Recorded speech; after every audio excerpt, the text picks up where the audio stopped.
Today we're diving into the shocking story of a tiny pickup truck that's turning into a giant political battle, because across 12 US states, a small Japanese import, a truck that costs less than a used Honda Civic, has just been banned. And the reason why has owners furious and regulators scrambling to explain themselves. But as we look deeper, what we found wasn't just about trucks. It's about control, money, and how a quiet network of bureaucrats may be shaping what you can and can't drive, without your vote and without your consent. The truck that started it.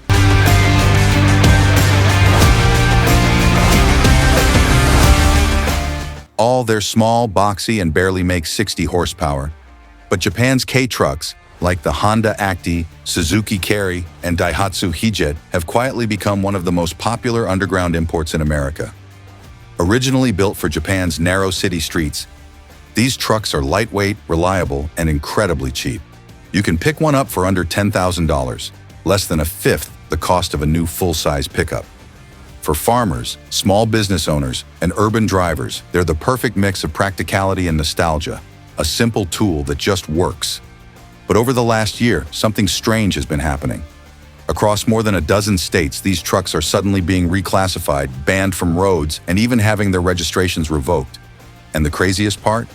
No one can give a straight answer as to why. The legal loophole that made it possible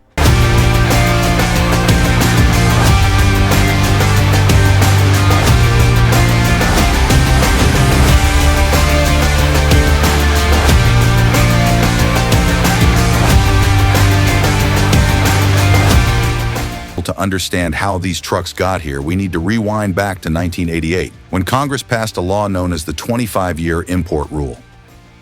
It was meant to let classic car collectors bring in old vehicles that didn't meet modern U.S. safety or emission standards. The logic was simple. If a car is more than 25 years old, it's a historical artifact, not a daily driver. But enthusiasts found a loophole. K-trucks, which have been mass-produced in Japan since the 1980s, suddenly became eligible for import once they turned 25. They weren't collector's items. They were cheap, practical vehicles, and thousands of them started pouring in.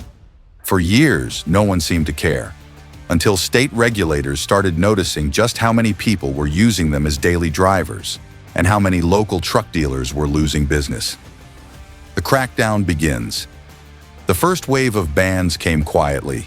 States like Maine, Rhode Island, and Pennsylvania began revoking registrations, claiming these vehicles were not compliant with federal motor vehicle safety standards. In Maine, owners received letters from the DMV saying their registrations were canceled, even if they'd already been legally approved.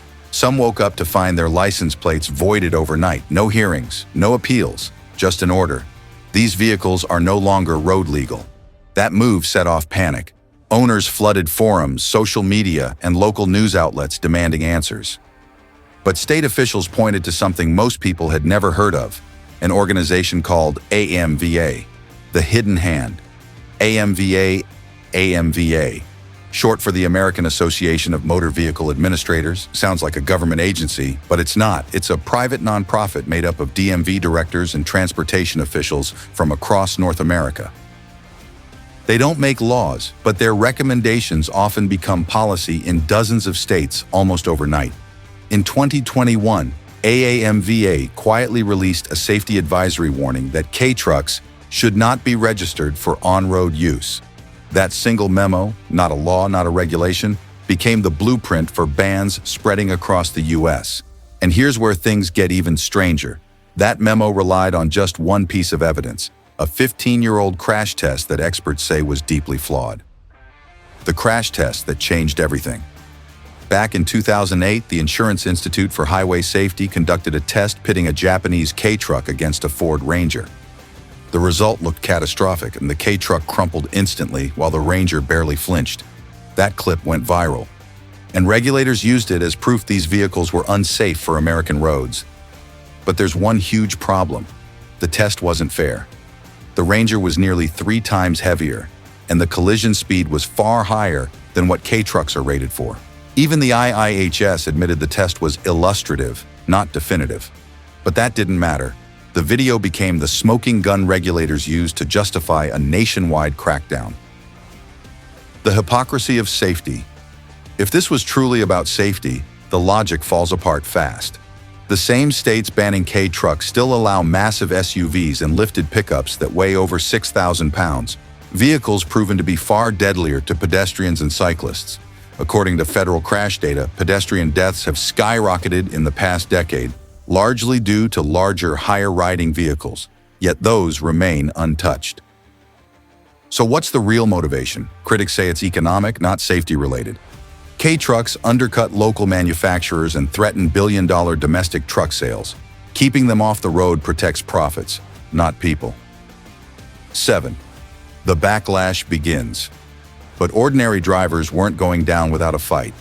In Texas, a group called Lone Star K launched a grassroots campaign to reverse the bans. Farmers, small business owners, and enthusiasts joined forces, arguing that the government had no right to retroactively criminalize vehicles people had already registered. Their movement gained traction fast, and within months, lawmakers were listening. A historic reversal. In 2024, Texas passed Senate Bill 1816, officially relegalizing K trucks for on-road use.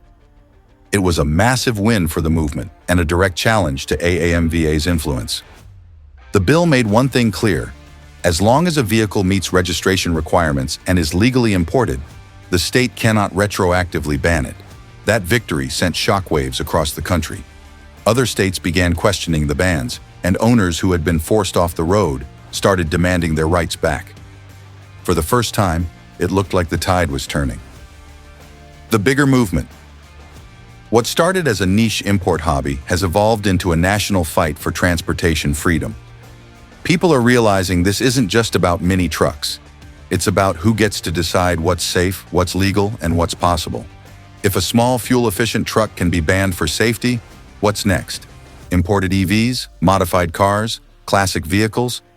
The K-truck movement has become a symbol of resistance and proof that ordinary people can push back against faceless bureaucracies and win.